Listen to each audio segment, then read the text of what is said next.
సభాధ్యక్షులు, మన స్థానిక శాసనసభ్యులు, జిల్లా బీఆర్ఎస్ పార్టీ అధ్యక్షులు మిత్రులు చింతా ప్రభాకర్ గారికి, గౌరవనీయులు మన డీసీసీబీ వైస్ చైర్మన్ మాణిక్యమన్న గారికి, గౌరవనీయులు పార్టీ సీనియర్ నాయకులు హకీం గారు, గౌరవనీయులు శివరాజ్ పాటిల్ గారు, గౌరవనీయులు మల్లాగౌడ్ గారు, గౌరవనీయులు బుచ్చిరెడ్డి గారు, అదేవిధంగా ఈ కార్యక్రమంలో పాల్గొంటున్నటువంటి సీనియర్ నాయకులు ముఖ్యం గారు, గౌరవనీయులు రాజేందర్ గారు, మనోహర్ గౌడ్ గారు, అదేవిధంగా సీనియర్ నాయకులు నరారెడ్డి గారు, మరి పార్టీ సీనియర్ నాయకులు వెంకటేశ్వర్ గారు, చీల మల్లన్న గారు, ఆంజనేయులు గారు, మధుసూదన్ రెడ్డి గారు, విఠల్ గారు, చక్రపాణి గారు, కొండలరెడ్డి గారు, పాండురంగం గారు, సరళా పుల్లారెడ్డి గారు, మరి మందుల వరలక్ష్మి గారు, కాసాల బుచ్చిరెడ్డి గారు, మండల పార్టీ అధ్యక్షులు, పట్టణ నాయకులు, గౌరవ కౌన్సిలర్లు, మా డాక్టర్ శ్రీహరి యాదవ్ గారు, పెద్దలు సీనియర్ నాయకులు క్షమించాలి, డాక్టర్ శ్రీహరి యాదవ్ గారు, ఇంకా వేదిక మీద ఉన్న పెద్దలు, ముఖ్యంగా ఈరోజు కాంగ్రెస్ పార్టీ ఎన్ని కేసులు పెట్టినా, ఎంత గుండాయిజం చేసినా, ఎన్ని డబ్బులు పంచినా కూడా అద్భుతంగా గెలిచి వచ్చినటువంటి మా గౌరవ సర్పంచులు, ఉప సర్పంచులు, వార్డు మెంబర్లు, వారందరినీ నేను హృదయపూర్వకంగా మనస్ఫూర్తిగా అభినందిస్తూ ఉన్నాను. మా మీడియా మిత్రులకు కూడా నా నమస్కారం. నిజంగా ఈ ఎన్నికలు బీఆర్ఎస్ పార్టీ యొక్క సత్తా ఏందో చాటినాయి.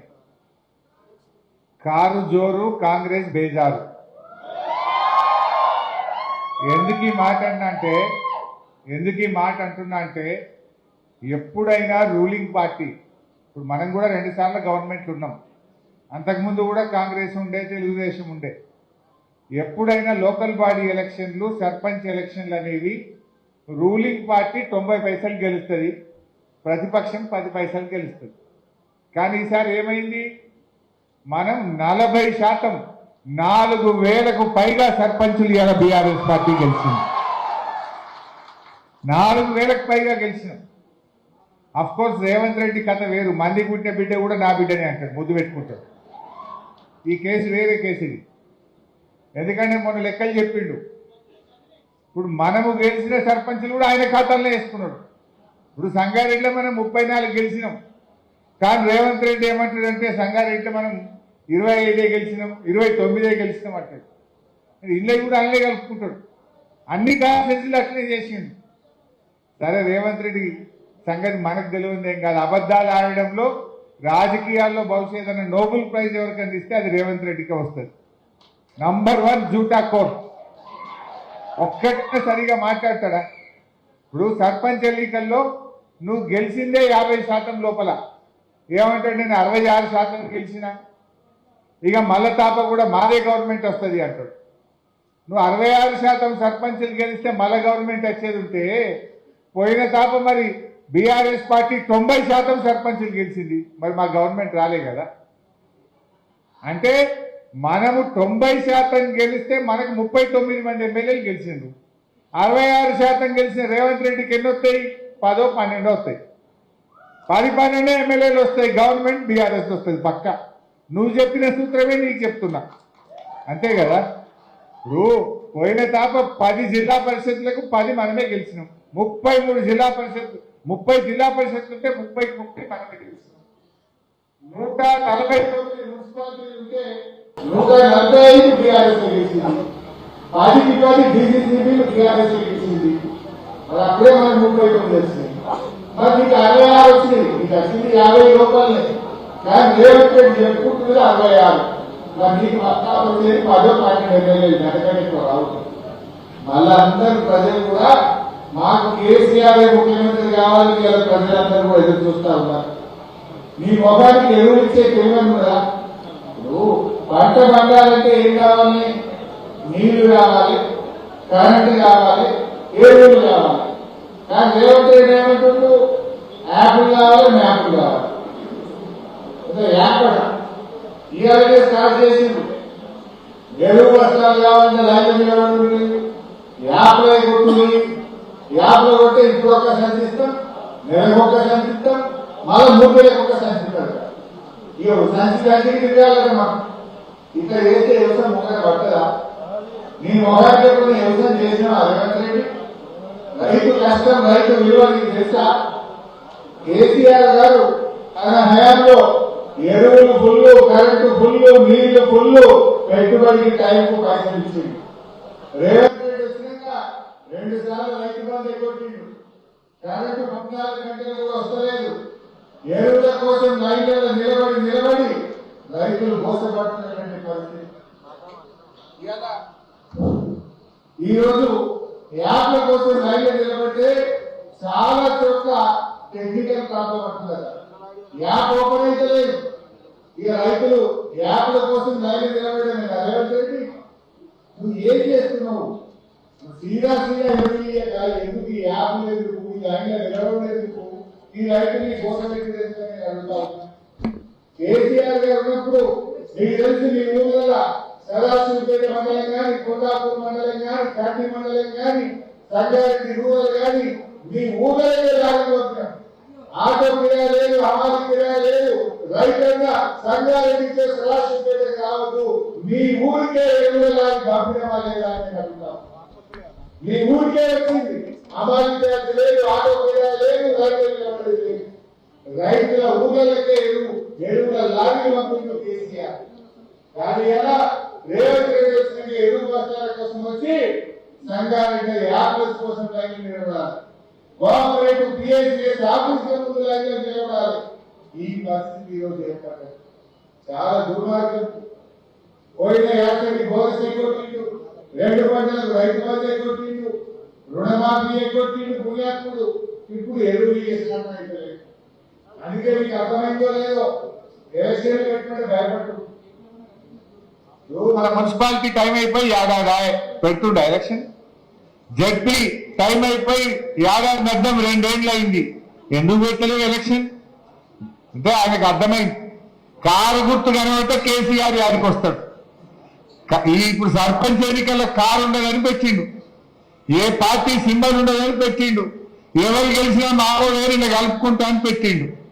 ఆయన భయం పట్టుకునే ఏడాది అర్థం నుంచి జిల్లా పరిషత్లకు ఎలక్షన్లు పెట్టలేడు. ఏడాది అర్థం నుంచి ఇలా మున్సిపాలిటీలకు ఎన్నికలు పెట్టలేడు. చివరికి కోఆపరేటివ్ కూడా 2 ఏళ్ళు అయిపోయి దాని ఎలక్షన్ పెట్టమంటే నిన్న జీవో ఇచ్చిండు. మేము నామినేట్ చేసుకుంటాడట, వాళ్ళ మనుషుల్ని నామినేట్ చేస్తాడట, ఎలక్షన్ పెట్టాడట. అంటే భయం అవుతుందా రేవంత్ రెడ్డి నీకు? రేపు రైతులు ఎవరు ఓటేసేటట్టు లేరు, రైతులు తిరగబడుతున్నారని అర్థమైంది రేవంత్ రెడ్డికి. అందుకే కోఆపరేటివ్ ఎలక్షన్ పెట్టమంటే నేను కోఆపరేటివ్ ఎలక్షన్ పెట్టా, మా కాంగ్రెస్ నాయకులను నామినేట్ చేసుకుంటా అంటుండు. ఎందుకు భయపడుతున్నావు? నీకు ధైర్యం ఉంటే నువ్వు రైతులకు మేలు చేసినోడివి అయితే పెట్టు, కోఆపరేటివ్ ఎలక్షన్ పెట్టు. ఎందుకు నామినేట్ చేసుకుంటున్నావు బిడ్డ? నువ్వు ఎరువులు ఇయ్యలేదు కనుక, రుణమాఫీ చెయ్యలేదు కనుక, రైతు బంధు ఎగ్గొట్టినవు కనుక, బోనస్ ఇయ్యలేదు కనుక, పంటల బీమా చేయలేదు కనుక నీ ఈ బలగొట్టరనే విషయం రేవంత్ రెడ్డికి అర్థమైంది కనుక నేను ఇవాళ ఎలక్షన్ పెట్టలేదు. మనం కూడా ప్రజల్లోకి పోదాం. నేను మా సర్పంచ్లను కూడా కోరేది ఒక్కటే, మీరెవ్వరిని భయపడాల్సిన అవసరం లేదు.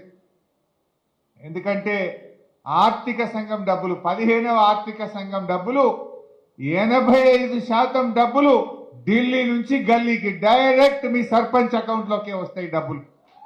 మధ్యలో రాష్ట్ర ప్రభుత్వం రోల్ లేదు. నా రేవంత్ రెడ్డి ఆపలేడు, నా మంత్రి ఆపలేడు, నా ఎవ్వడు ఆపలేడు. ఢిల్లీ నుంచి డబ్బులు డైరెక్ట్ గా సర్పంచ్ల అకౌంట్లలోకే వస్తాయి. సర్పంచ్ ఎంత పవర్ఫుల్ అంటే ఈ దేశంలో ఎమ్మెల్యేకి చెక్ పవర్ లేదు, మంత్రికి చెక్ పవర్ లేదు, ముఖ్యమంత్రికి చెక్ పవర్ లేదు, ప్రధానమంత్రికి చెక్ పవర్ లేదు. గ్రామ సర్పంచ్కే ఉంది, రాష్ట్రపతికే చెక్ పవర్ ఉంటుంది. You are that powerful. మీకే చెక్ పవర్ ఉంటుంది. ఆ పైసలు ఎవడో ఆపుతాడు, ఎవడో ఆగబడతాడు అని భయపడాల్సిన ఆర్థిక సంఘం నిధులు 85% నిధులు నేరుగా సర్పంచుల ఖాతాల్లో జమ అవుతాయి. మీరెవరు భయపడాల్సిన అవసరం లేదు. ఈజీఎస్ డబ్బులైనా ఈజీఎస్ పట్ల నిర్ణయమైనా ఎవరైనా గ్రామ ప్రథమ పౌరుడు సర్పంచ్ గారే నిర్ణయిస్తారు. ధైర్యంగా పనిచేయండి. త్వరలో సంగారెడ్డి జిల్లా గెలిచిన బీఆర్ఎస్ సర్పంచ్లకు ఒక శిక్షణ కార్యక్రమం పెడతాం. మీ అధికారాలు ఏంది, అధికారులతో ఎట్లా పనిచేయించుకోవాలి, ఏ రకంగా మీరు పనిచేసుకోవాలో మీకు అర్థమయ్యేటట్టు ఒక రోజు మంచి ట్రైనింగ్ ప్రోగ్రాం కూడా పెట్టుకుందాం. ధైర్యంగా మంచిగా ముందుకు పోండి. ఏమున్నా 2 ఏళ్లే ఉంటుంది కాంగ్రెస్ గవర్నమెంట్. మీరు 5 ఏళ్ల కోసం సర్పంచ్గా గెలిచింది మీరందరూ. అవతల ఉండేది మళ్ళా 3 ఏళ్ళు బీఆర్ఎస్ గవర్నమెంట్ ఉంటుంది, మన కేసీఆర్ గారేమో ఉంటారు. మీరు ప్రజలకు ఇచ్చిన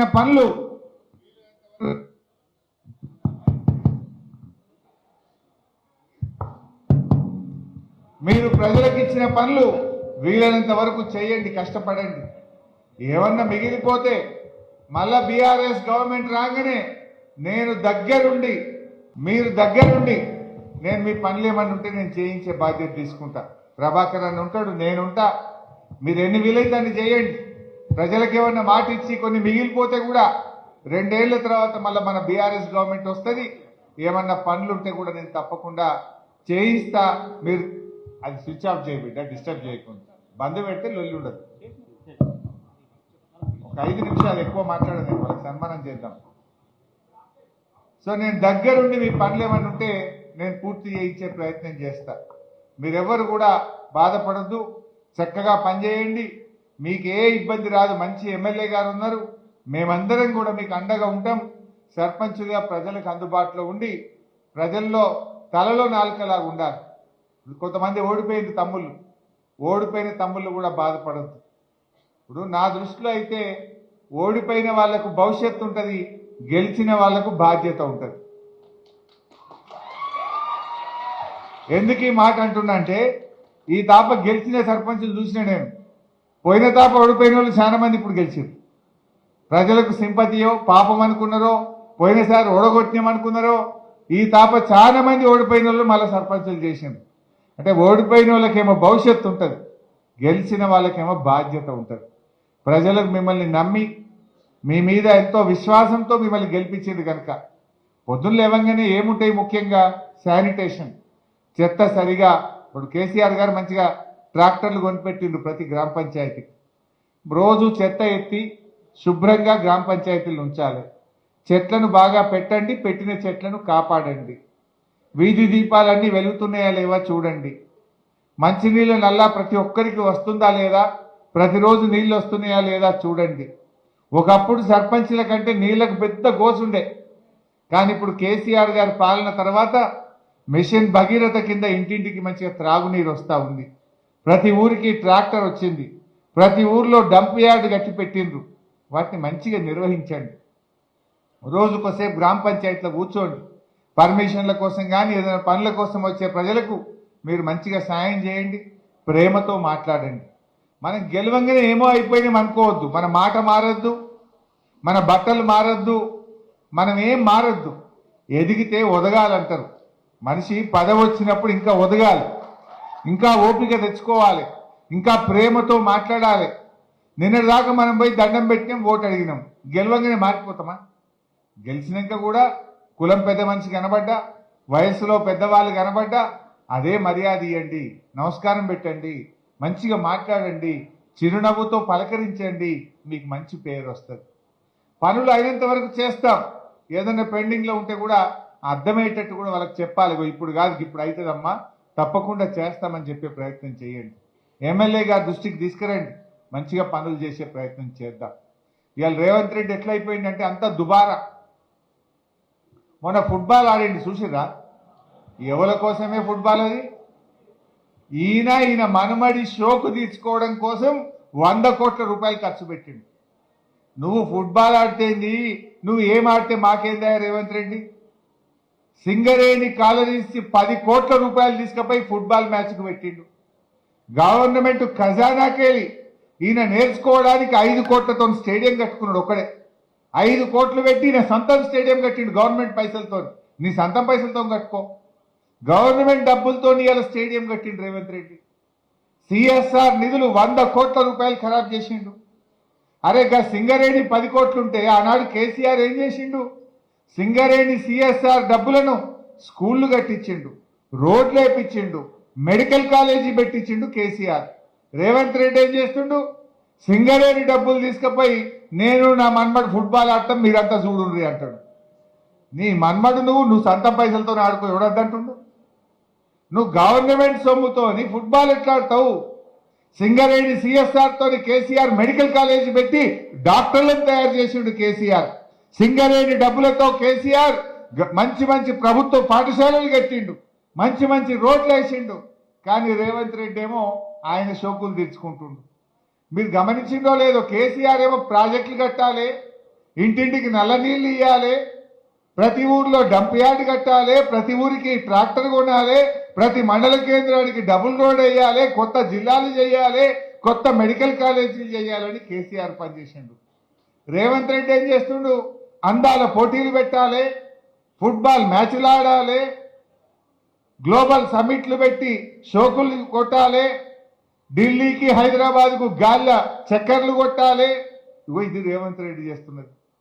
కేసీఆర్ ఏమో ప్రతి క్షణం నా తెలంగాణ ఎట్లా పైకి రావాలి, పోరాడి తెలంగాణ తెచ్చిన కేసీఆర్ నీళ్ల కోసం దండలాడిండు, తెలంగాణ అభివృద్ధి కోసం దండలాడిండు.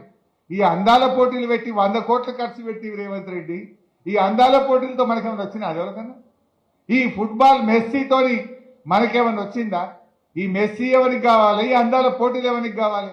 ఊళ్ళల్లో ట్రాక్టర్ల డీజిల్కు పైసలు లేవు, లైట్లు పోతే బుగ్గలు వేసేందుకు రూపాయి లేదు, పింఛన్లు 4000 ఇస్తా అన్నాడు, దాని గురించి మాట్లాడతలేడు అవ్వతాతలకు. మన కేసీఆర్ ఉండగా 200 పెన్షన్ 2000 చేస్తా అంటే గెలిచినాక నెలకే 2000 రూపాయల పెన్షన్ చేసిండు కేసీఆర్, ఒక్క నెలలో చేసిండు. రేవంత్ రెడ్డి గెలిచి 2 ఏళ్ళ 2000 4000 అంటే ఎడవైంది, వచ్చిందా 4000?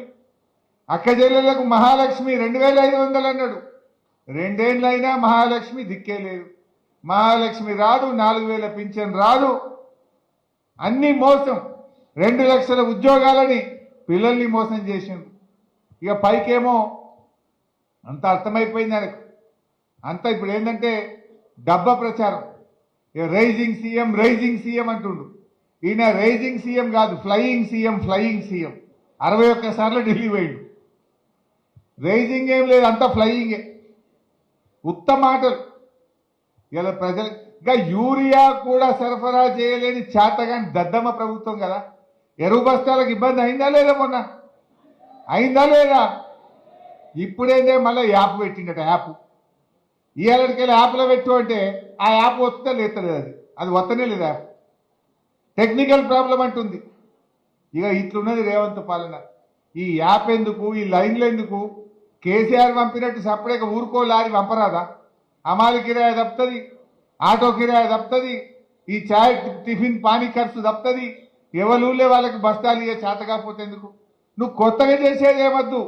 కేసీఆర్ గారు ఉన్నప్పుడు ఎట్లా చేసినావో ఆ పద్ధతుల్లో ఇవ్వాలని చెప్పి ఈరోజు మేము డిమాండ్ చేస్తూ ఉన్నాం. సో ఏది ఏమైనా ఇప్పటికే బాగా లేట్ అయింది. మా గౌరవ సర్పంచులతో నేను కోరేది, మంచిగా పనిచేయండి. మీకు ఏం అర్థం కాకపోయినా ఎమ్మెల్యే గారిని కలవండి. మీ ఎమ్మెల్యే గారు గతంలో లోకల్ బాడీ అంటే మున్సిపల్ చైర్మన్గా పనిచేసిండు, మంచి అనుభవం ఉంది చింతా ప్రభాకర్ గారికి. ఎట్లా నిర్వహించాలి అని మీ లెక్కనే ఆయన కూడా పనిచేసిండు మున్సిపాలిటీకి. సో మీరు ఆయన కలిసి సూచనలు తీసుకోండి, సలహా తీసుకోండి, ఆయన సహకారం తీసుకోండి. ఏ అవసరం ఉన్నా మేమందరం కూడా మీకు అండగా ఉంటాం. బాగా పనిచేసి బీఆర్ఎస్ పార్టీకి పేరు తెద్దాం, మళ్ళీ మన కేసీఆర్ను ముఖ్యమంత్రి చేసుకుందాం. జై తెలంగాణ. షేర్ చేయండి, లైక్ చేయండి, సబ్స్క్రైబ్ చేయండి. మరిన్ని వీడియోల కోసం బెల్ సింబల్ పై క్లిక్ చేయండి.